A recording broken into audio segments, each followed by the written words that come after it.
Hey YouTube, Doug Wallman here. So my previous video was about a ministry or an individual who runs some nonprofits, and I did not disclose this individual's name.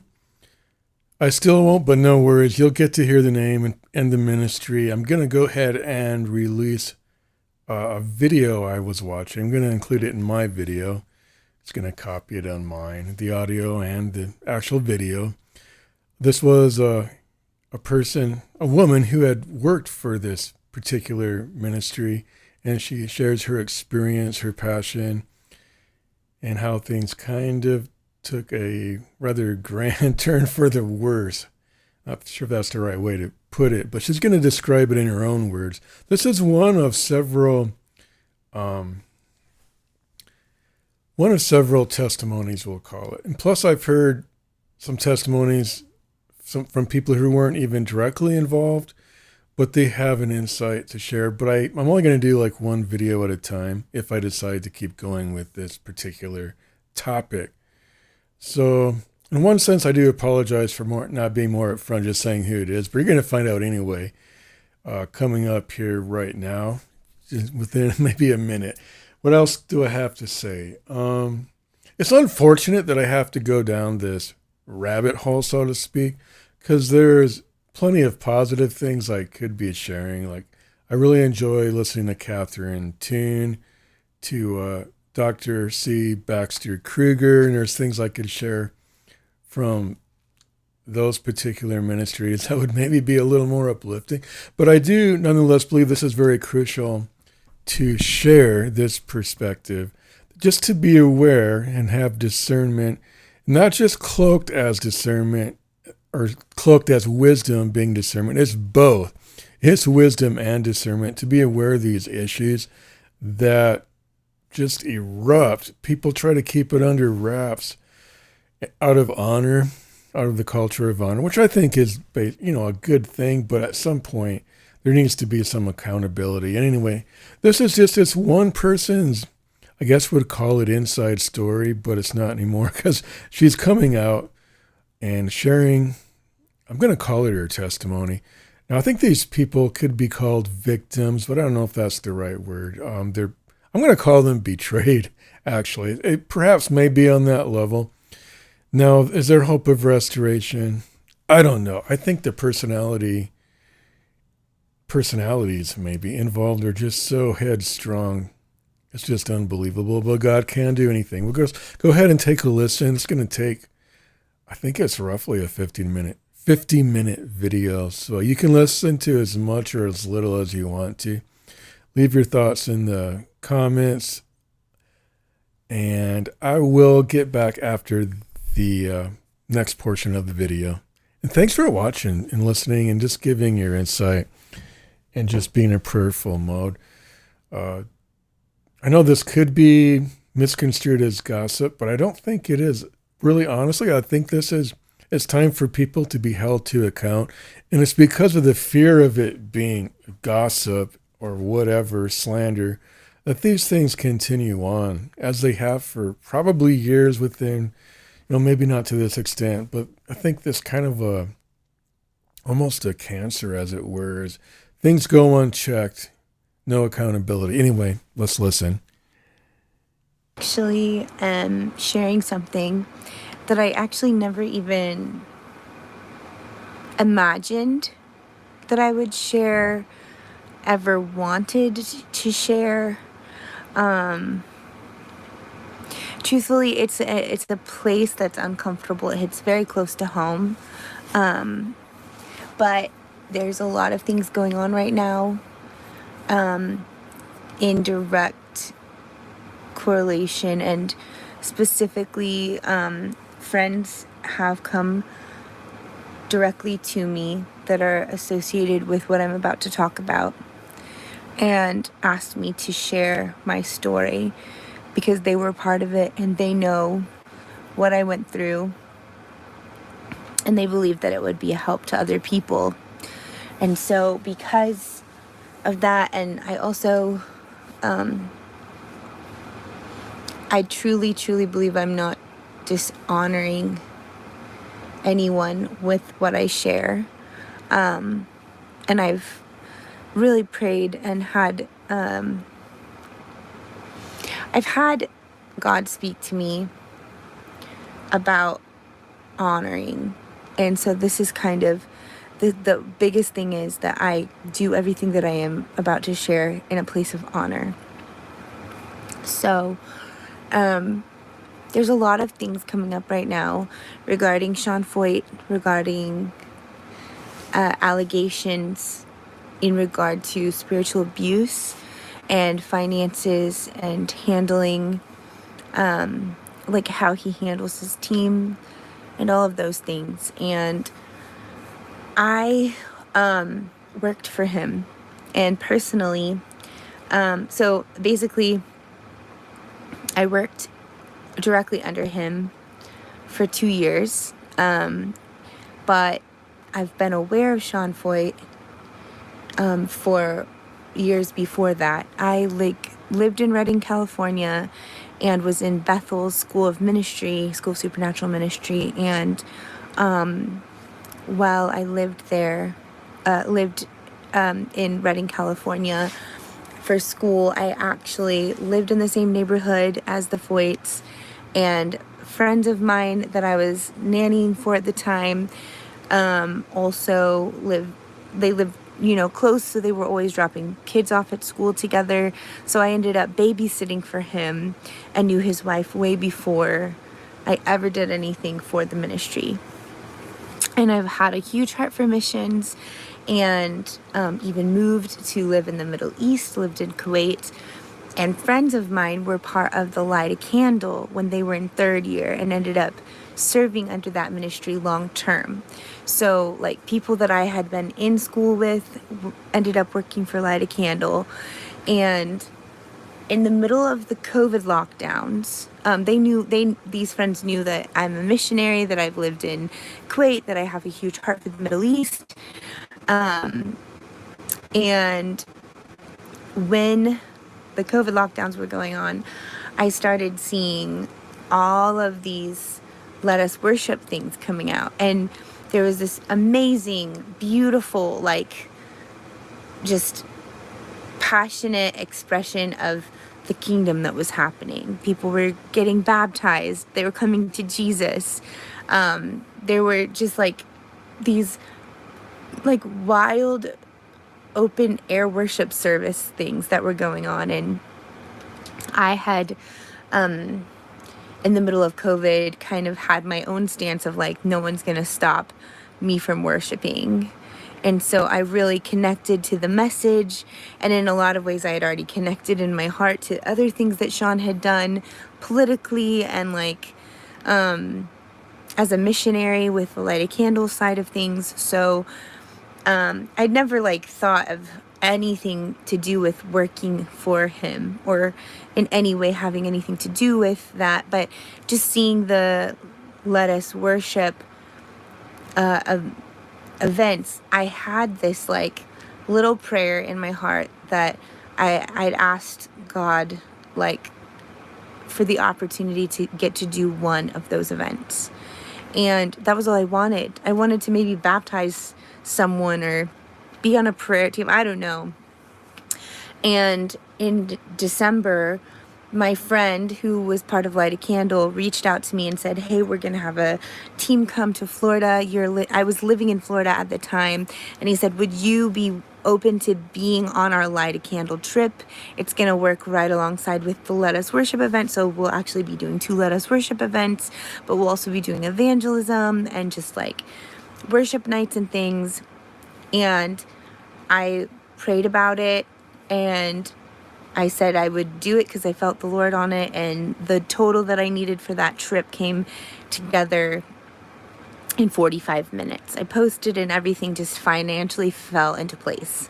So the long story short, I'm doing this Light a Candle trip with Let Us Worship, and when we go to West Palm, there's just the most wild things start happening. The very first time, these prodigals that had just not been following God for years started running up to the stage and saying, I've been away from God, I'm a prodigal, I'm giving my life back to God. And like there was all of these druggies that just started throwing their drugs on the stage. It was very spontaneous. It was so beautiful. There were people that started getting like really, really deep healing from like spirit of suicide and things. Like really strong things started happening.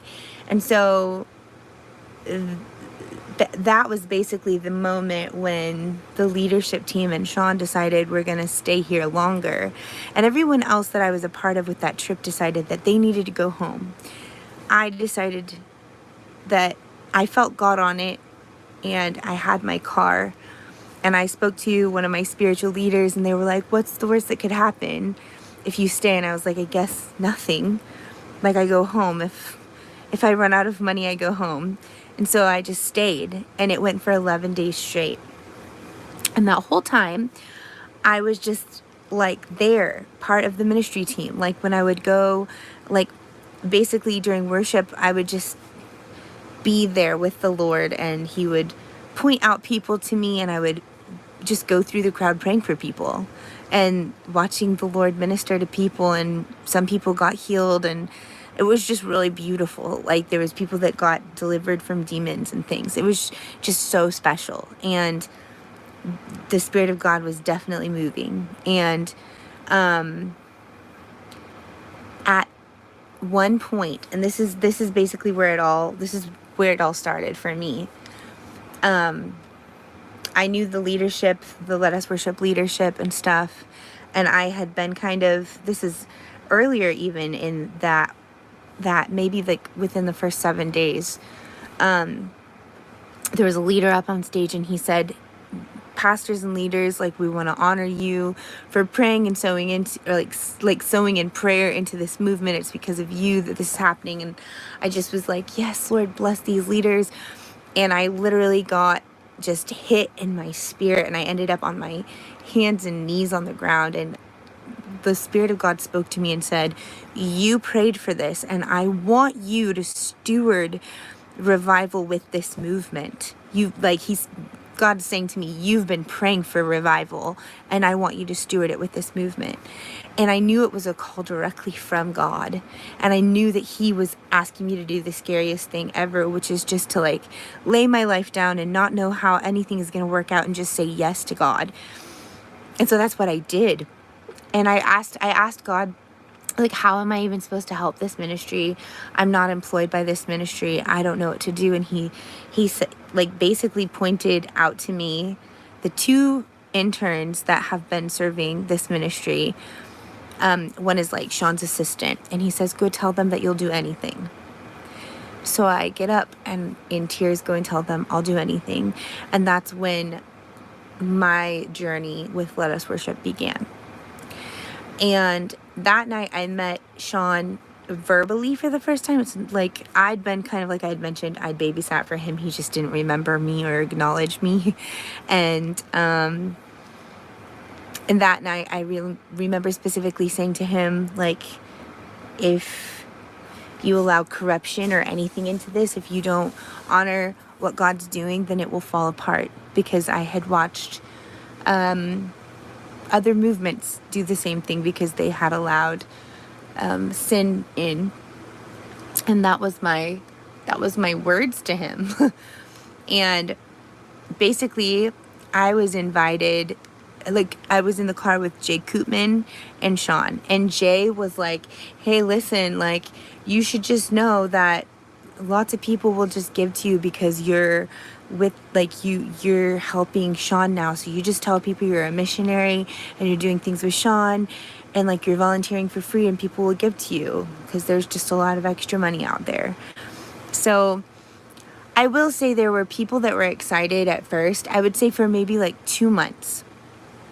I served Let Us Worship, and I began to be this, like, I traveled all over the United States, all over the East Coast, and then across the United States in my car. I started hauling merchandise. They had me being their merchandise girl. and I was setting up events, like setting up the tents for merch and handling sales and transactions and training volunteers that would arrive from churches on the fly that had never ever done anything with us before.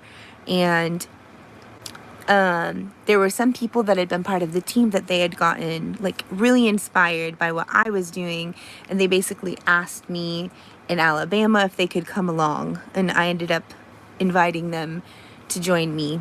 And so we kind of caravanned all over the United States in my car.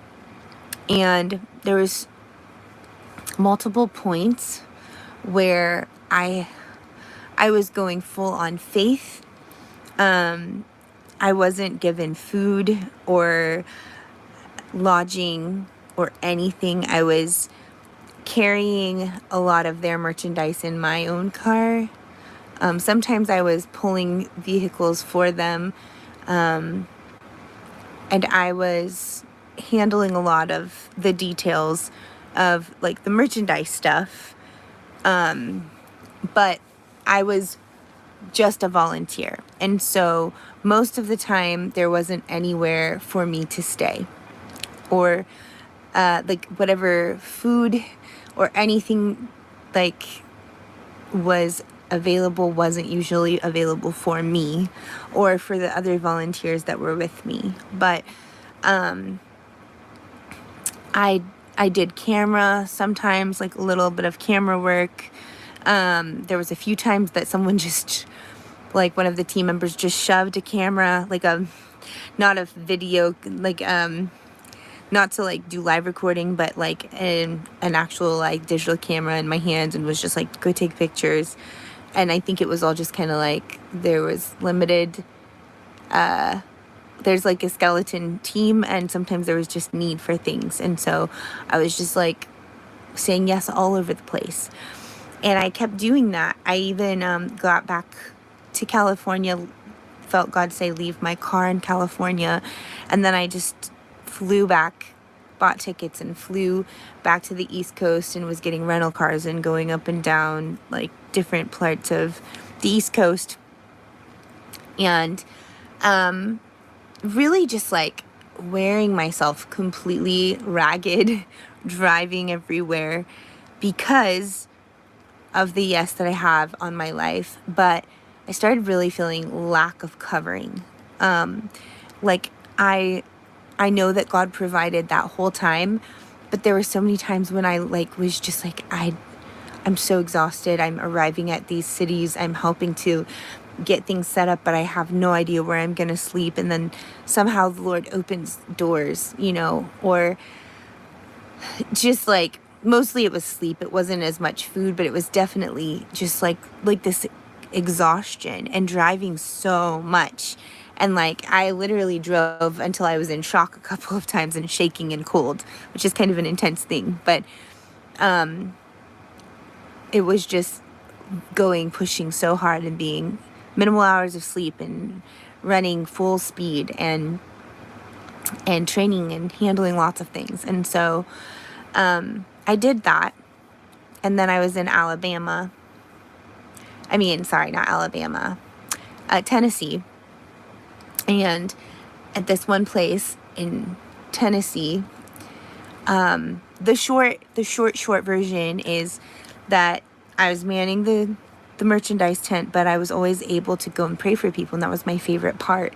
And someone called from the stage and said, hey, we need leaders and pastors and stuff to come up and pray for people. So I make my way through this field, that from the back parking lot through this field, and like kind of dusk, and I'm moving rather quickly, and my ankle finds a big old pothole and rolls and pops multiple times, and like pain is just ripping through me, and I'm laying on the ground rolling around in pain and thinking I need to go to the emergency room. And these two ladies basically convince me that I need to go up to the front to get prayer, and they start like helping me to my feet, to my foot, and having me lean on them while I'm hopping towards the front. And then someone from the front starts to call out people that need to be delivered from homosexuality, and there's this big misunderstanding, and people somehow misconstrue that I need delivered from homosexuality, and parts of the team that I've been serving with get like come over and start trying to pray for me. A whole crowd surrounds me. I'm so in pain and I'm nauseous because of the pain, and I can't open my mouth to speak because I'm hurting so bad. And people are like telling me I just need to repent for this evil, like, perverse thing. And I'm just like so offended and so hurt, and literally hurt. And even like one of the people that I've been traveling with has a camera in my face. And when I finally am able to open my mouth and get the words out, I'm like, I came up here to pray for people. This isn't my problem. I'm really injured. Most of the people in my team were still confused and had no idea what was going on, or even paid attention to the fact that I had gotten hurt. And so I was, like, most of the team left. No one bothered to check. I was just this glorified volunteer, and I had to handle all the merch. And I had a very swollen ankle, and I drove the car an hour and a half to the next city with that ankle hurt because no one was available, and no one from the team even thought to care, and had publicly presented me as someone that was battling with homosexuality, even to people who were regularly watching this and sewing into me in connection with this ministry. And the next day, the information gets out that I was injured, and I hear, like, where it gets back to me of the conversation that went down at the table with Sean and the team, and everyone was kind of laughing, embarrassed, and was like, well, I guess it's good that she's part of our team and not someone else. Good thing that it happened to her and not someone else. And like the amount of like pain just in that conversation alone was amazing, because no one came and apologized to me for like the lack of covering, the fact that I had to drive by myself, that I was handling all this merch by myself, and that no one was like caring, and no one apologized for the public like mispresentation of my character. So anyway, long story short, I end up still serving at the next event, but I can't walk. And then people end up bringing, like, these sweet volunteer ladies were just so convinced God's gonna heal me, and he actually did. I still had bruising, but I was able to walk at the end of that specific event. But something really painful inside of my heart began to transpire, where I just really, the trauma from that experience, the lack of being covered, and there was another event that had happened shortly before that, where I literally was driving late at night to a hotel, and I was just a glorified volunteer. I had no one that cared to make sure I made it to certain places to check in. I was driving by myself, and I got basically at a gas station. Two people that I know for a fact were sex traffickers. One came and tried to block me on one side, and the other drove directly at me, and I managed to escape them. Then they followed me all of the way to the hotel where I was staying. And things like that just made me feel super not supported. And then I was just experiencing like this horrible misrepresentation of character on a very public scale. And after all of that happened, I just no longer had the capacity to travel anymore.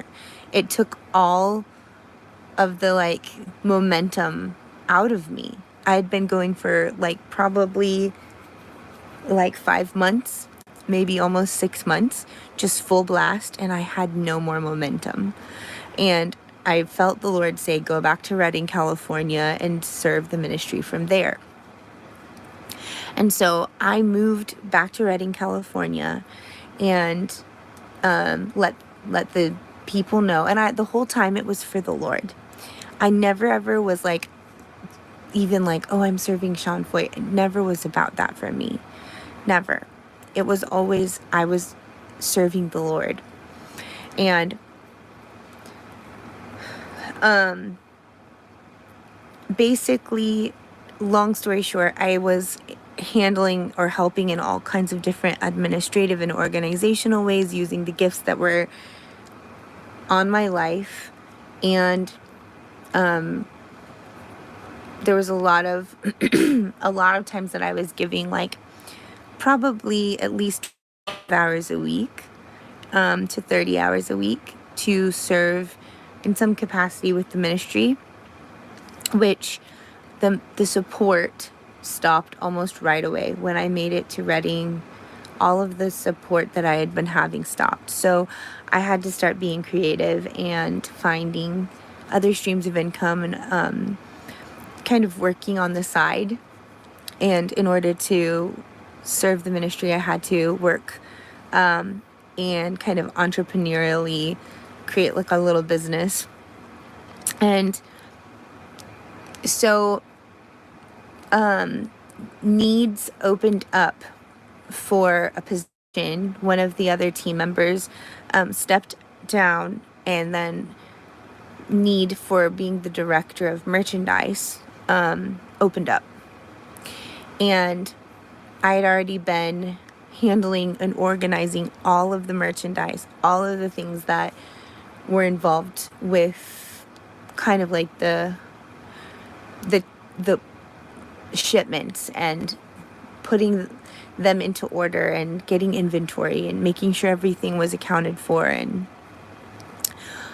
the online pricing and everything. So then I learned the system with the website and sales and shipments and all of this. And I basically single-handedly was in charge of this entire thing. And like, there was a point where I will say, like, for probably at least 8 months, I was serving the ministry completely unpaid. And then Sean stopped one day and said, like, God says that you're worth, it was while he was still living there. He said, God says that you're worth being sown into. And then shortly after that was when they brought me into a part-time paid position. But it was like lower than minimum wage. And the original conversation is that I would work around 20 hours a week. Or maybe it was 15. Honestly, at this point, I just know that it was not supposed to be a ton of hours. And I was handling online orders. I was handling all of the things that were going to get shipped to every single event. And there was events going every single weekend, pretty much. And then I was also in charge of inventory that came in, and customer service, and kind of the whole shipment process. And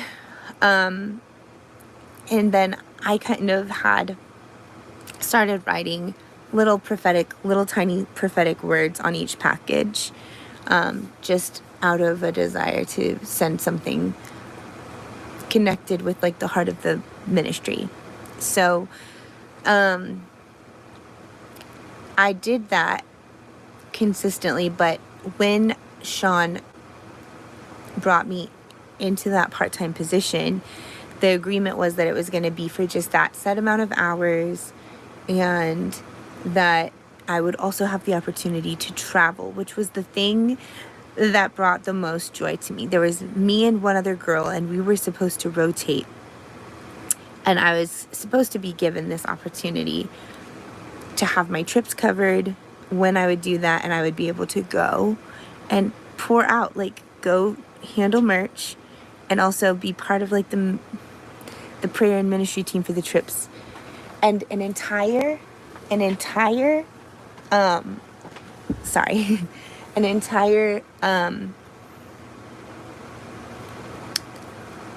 year goes by, pretty much. And there wasn't one trip that I got to go on except for one in California the whole entire time. And it was like one that we could drive to. And I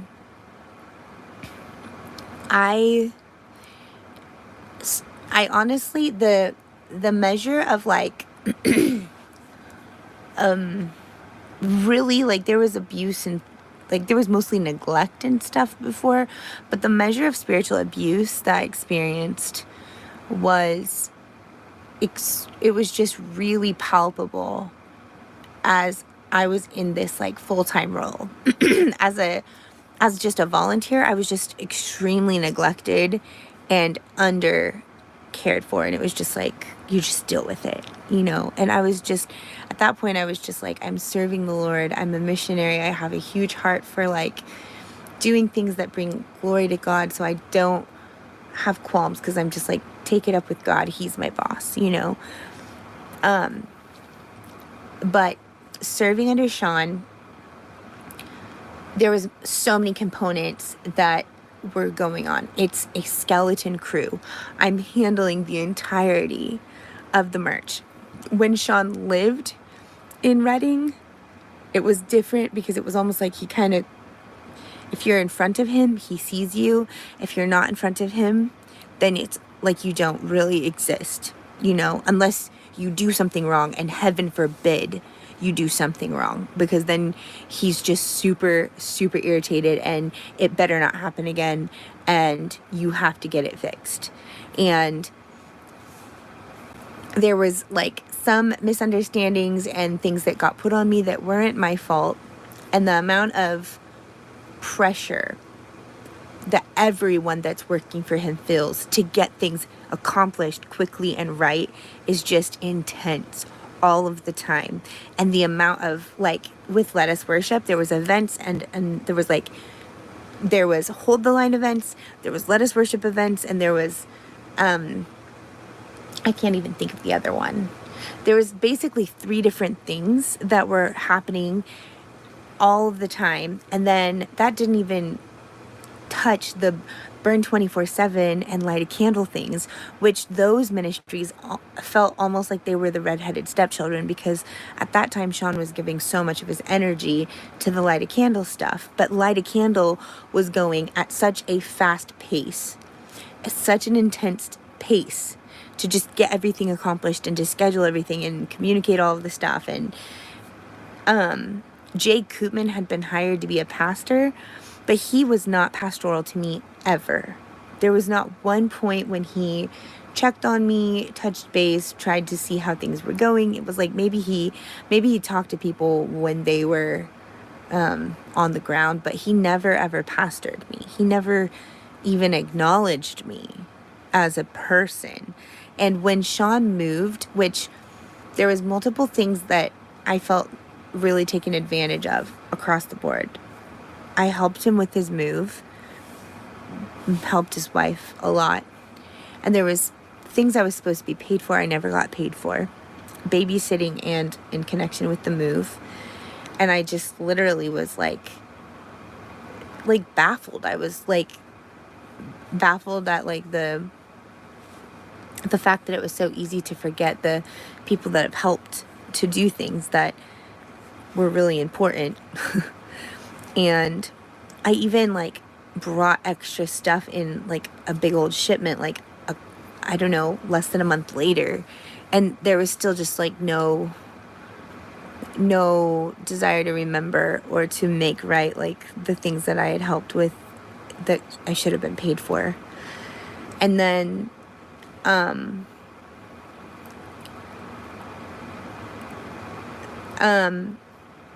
there was like so many times that I was expected to get things done. The time frame that was given to me was very insufficient to the amount of work that I was given. And so I'm not making any more money, but I'm working so many hours. And I also am lifting over 70 pounds every single time that I work, every day that I work, because I have to carry things to the post office. And then on top of that, there's this crazy pressure to get things shipped for as little price point as possible to our events. And so I would package things and pack them and spend so much extra time, and even can buy coffees and pizza and things for friends to try and help me pack things, because the boxes that we were having to put things in was the USPS flat rate boxes, because that was the cheapest that we could get. And so the amount of extra work that you have to do to put packaged merchandise into tiny flat rate boxes so that you can pay the like minimal amount possible and you have to address each of those, and you have to extra tape them, and you have to carry all of those boxes. The amount of work that I had to do to accomplish that was just astronomical and exhausting. And I stopped even like writing words on packages after a while, because everything became so menial. And there were so many times where it was like, I would be getting these messages when I'm supposed to be off the clock. You didn't do it right. These things weren't there. And they weren't even part of the communication. It was like, how could you have forgotten these things? And I had the list before. And so I'm going back stressed out, checking off everything that I know I sent and saying it was there or it wasn't there because someone didn't communicate it. But it was like these kinds of intense things, and like, Sean's gonna be so mad because you didn't get the Key of David CDs there. Like, these kinds of things. When I'm not working, when I've done everything that I could to make sure everything was accomplished, and I'm a one-person person, like handling everything and working way more hours than what's expected. I mean, what was communicated. And so there was just like a point where, and I also forgot to mention I was working so many hours, but I had to work other jobs to survive. And so I was probably doing close to 50 hours a week, and physical kind of work related stuff, just trying to survive. And I just started feeling really exhausted. And there was two things that started happening. I forgot to mention the first event where I shared like the trauma. There was, from that experience, I ended up having to go to therapy and ended up being diagnosed with complex PTSD. And then shortly after, while I'm working and doing so much, there was points where the amount of stress of making Sean angry and getting in trouble and like the team, all of the team's angst, because I'm very sensitive to like how people are and what they feel. I would get so stressed out trying to get everything accomplished that I started having asthma attacks. I'd never had asthma in my life. Didn't even know what it was. I just couldn't breathe anymore. And I ended up having asthma. And then I started having like pain in my body, and ended up finding out later it was like fibromyalgia type symptoms. And I was so exhausted all of the time and so stressed out. And I reached out to Jay. Well, what I did is actually I sent an email to Sean. Sorry, my bad. I sent an email to Sean, not to Jay, specifically communicating that there's things that he had committed to me. And this whole time, I just have to say, I had been praying. I was covering the ministry in prayer and covering the Foyts in prayer. and the leadership team in prayer, and would pray regularly for them. And I really felt like God kept saying, Sean, I'm trying to teach Sean about how to steward the people that I've given him. And all I could see all the time perpetually was that Sean saw value in the people that had money, but he didn't see value in the people that were serving him. And he would use them up and use them up and use them up, and then they would leave, and use them up and they would leave, and use them up and they would leave. And I was just, like, whenever I would pray about it, I was just like, God, I don't really know, but I want to handle things like in a way that's honoring to you. And God basically just told me that he was teaching Sean, but that Sean didn't have value for the gifts that were in, that there was so much weighty gifts inside of the people that he had put on his team, and Sean was taking him for granted, and that he would actually never ever be fully blessed and fully walking in what he's called to unless he learns how to steward what God's given him in the people that have been in his team.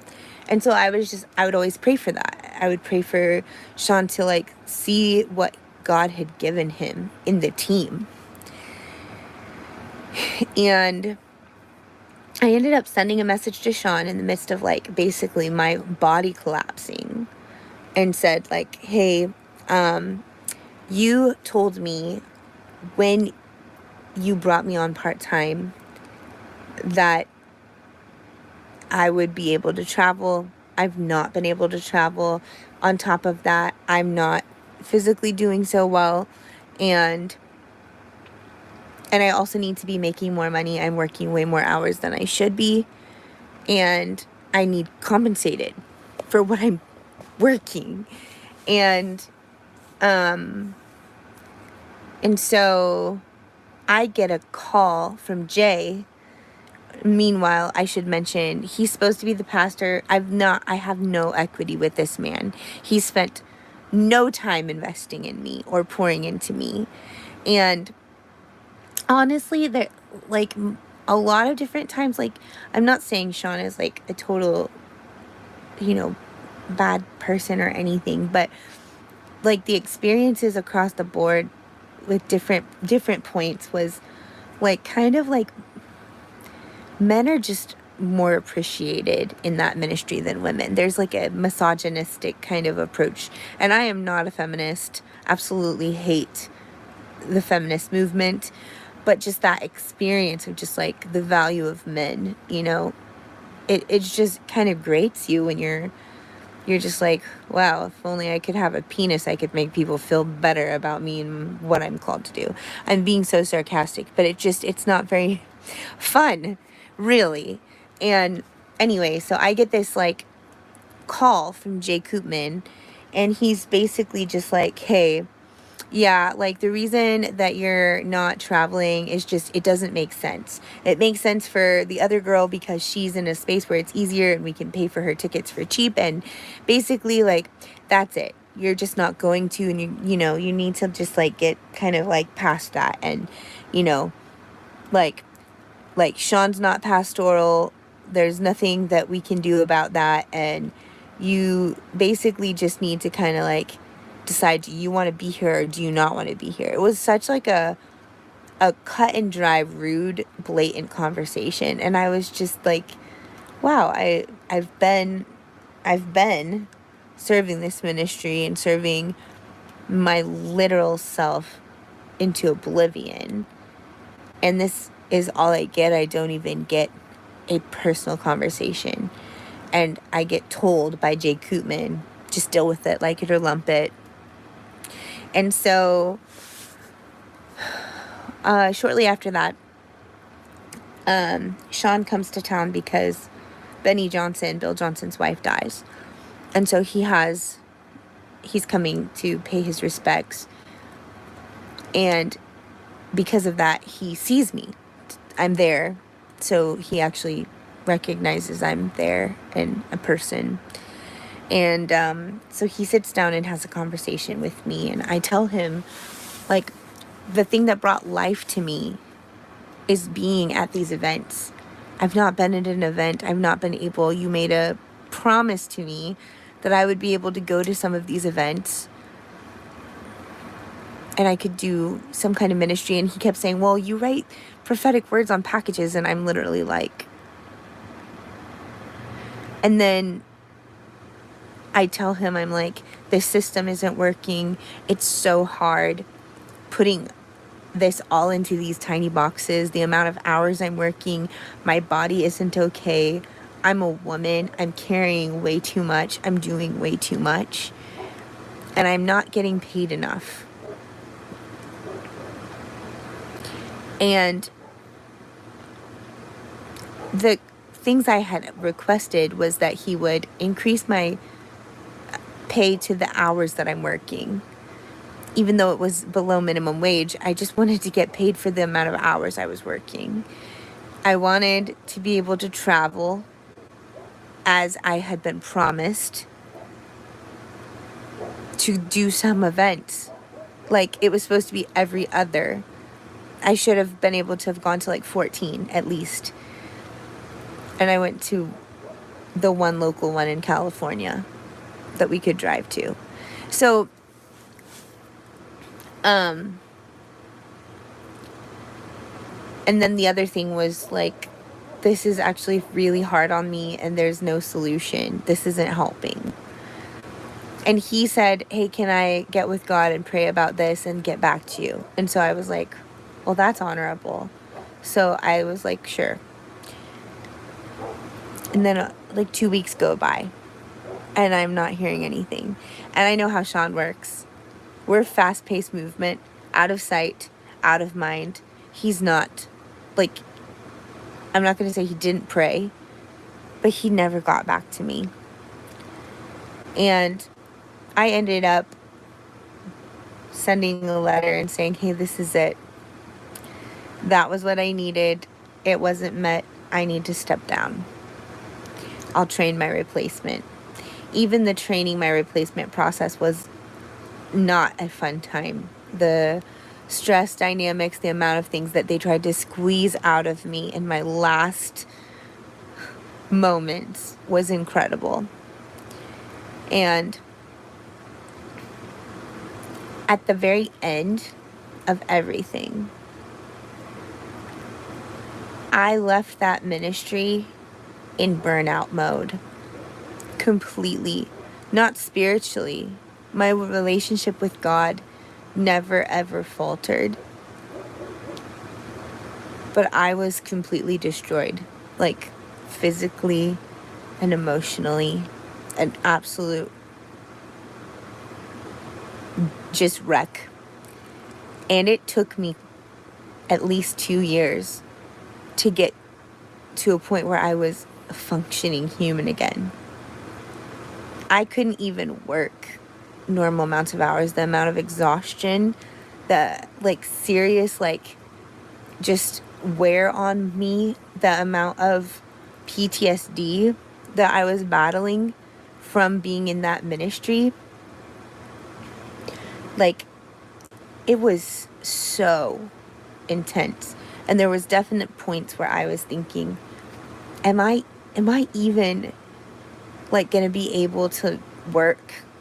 Am I gonna not be able to have a job anymore that I can do to earn an income? And this is all just, I was pouring my heart out and doing ministry. And I ended up getting very burned. And I'm sharing all of this because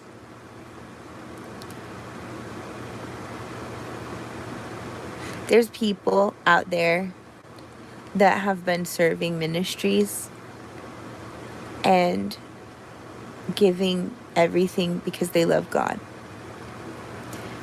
They love God. And there are people in leadership that take advantage because they know someone loves God and they know they can get what they need, and they use people up like commodities and throw them away. And Sean threw me away. And took advantage of me in that way. And he even left pets, and I ended up with one of his pets because she was starving a year later, and I ran across her and she wasn't even being taken care of anymore. So now she's mine. But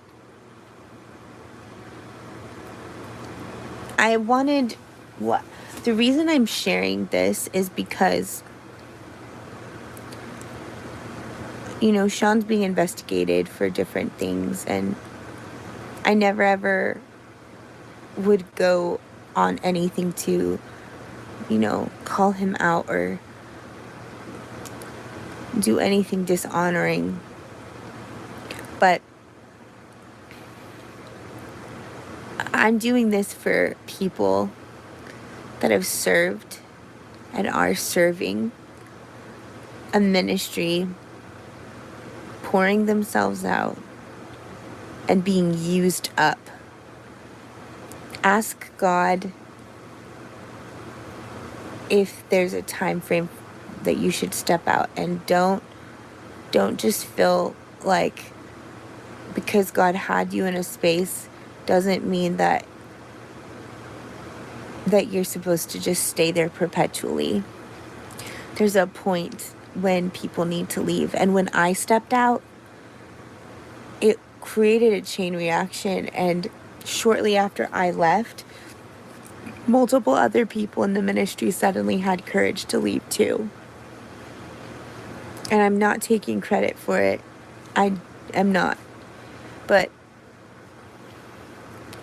I definitely think I should have left sooner because of the amount of just absolute just wreck, that havoc that serving that ministry did to my body, and the stress of angering Sean. And I actually had a history of abuse that I never connected to, and Sean working for him brought all of that up, the punishing kind of thing that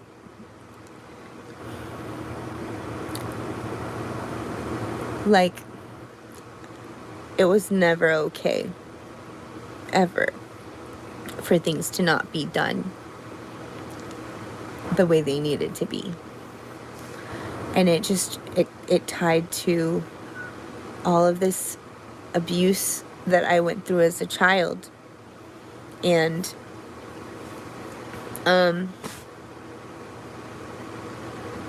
honestly, I truly believe that Sean, apparently he's being investigated for the handling of money incorrectly. And I will say that he valued money. I could see that. He valued those people that had so much money. And if they had money to give, then he was about it. And it was always about money. Getting the lowest price for things. But if someone had money, then we gave them so much extra attention and special gifts and things. And the value of the people that were serving him, it was like we weren't valuable. Our time, our energy, our literal blood, sweat, and tears was worth nothing. And that's the things that God values. What we did. We were the ones that kept that ministry going. We were the catalyst. We were the multiple hamsters on a wheel. And he would have gotten nowhere if it wasn't for all of the anointed, gifted, incredible people that ended up on his teams that he burnt up and used up. And he did that in every single place. I can look at all these places and all these people that served under every part of that ministry's umbrella. Light a candle, burn 24/7. Let us worship. And they're all not working for him anymore. Except for maybe one. But they've all been burned up. Incredible, anointed people. And so I just wanted to share, because burnout happens. And it's really bad. And I feel like it took some things out of me that I'll never be able to get back. And I'm not needing anything from Sean or Kate. Even though they owed me money, I don't even care anymore. I just want people who've been going through something similar to know that it's time for you to leave before you get so physically burnt out that you can't function. Don't do what I did. God bless you guys.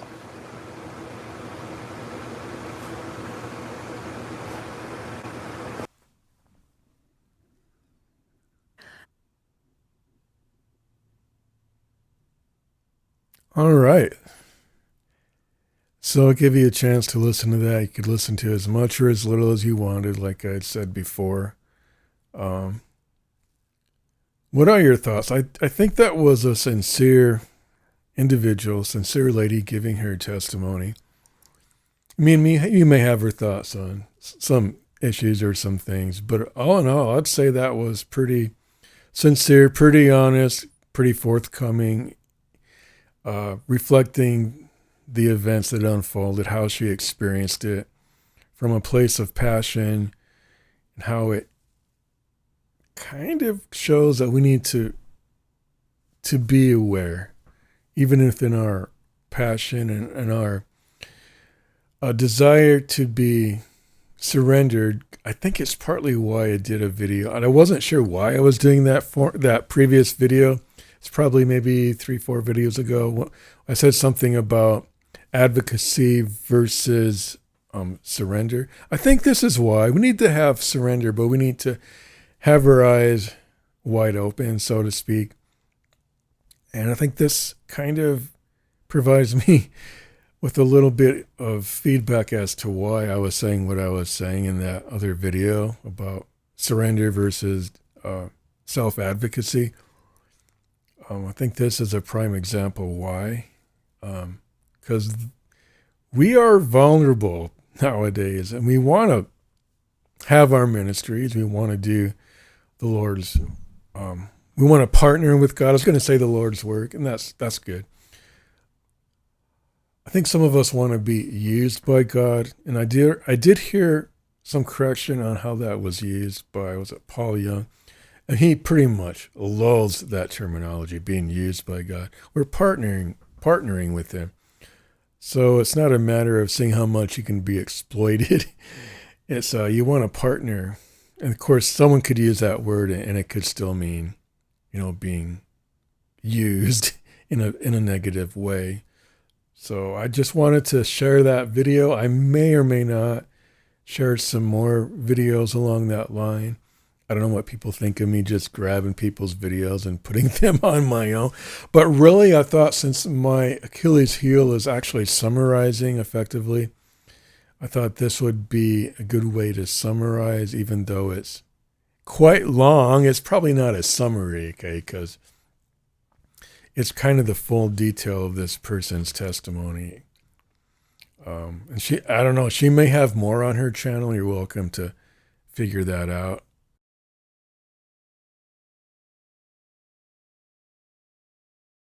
I'm trying to decipher if I should include a link in the description box. I may decide to do that.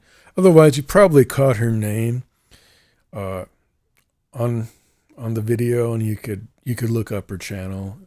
So there's lots of videos that are beginning to come to the surface. There's, like I said, there was this public official statement declaration made, outlining all the concerns in almost a legal sounding kind of a document.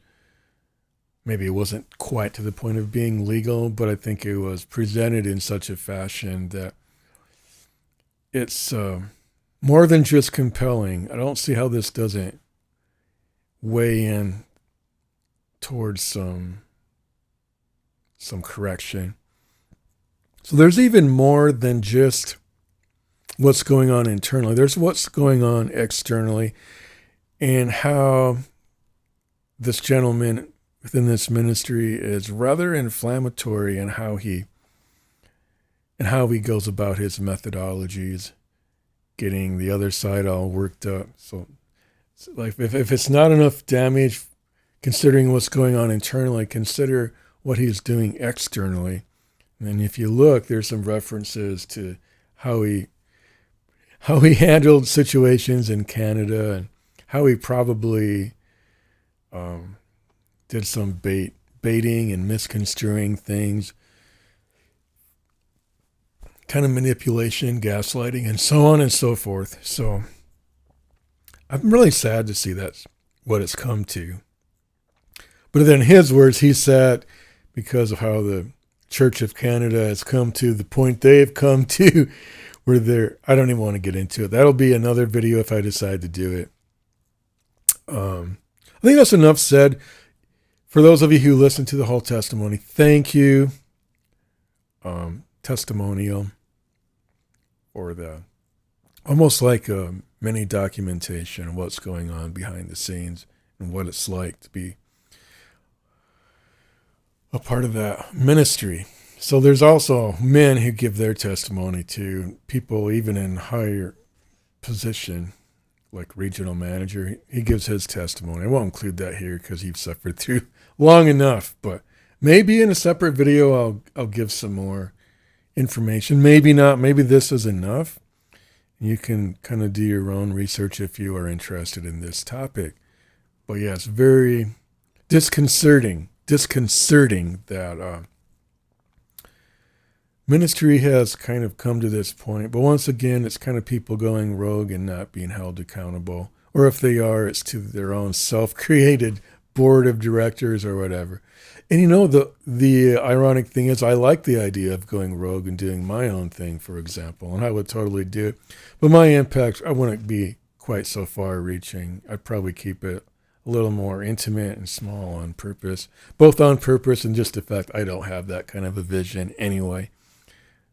But yeah, just we've got Instagram, Facebook, YouTube, everything we need to spread ourselves out as wide as we need to. And if we have the right charisma and the right personality, we can do great and awesome things for God, for sure. But it does probably need some form of either self-accountability, if that's possible, or accountability so we don't derail. And it's not that he doesn't have followers. He certainly does. So now it's kind of creating a rift. But I think people who have any discernment, I want to say, can maybe see what's going on. Hopefully there can be some corrective action that also uses some wisdom on how to go about that.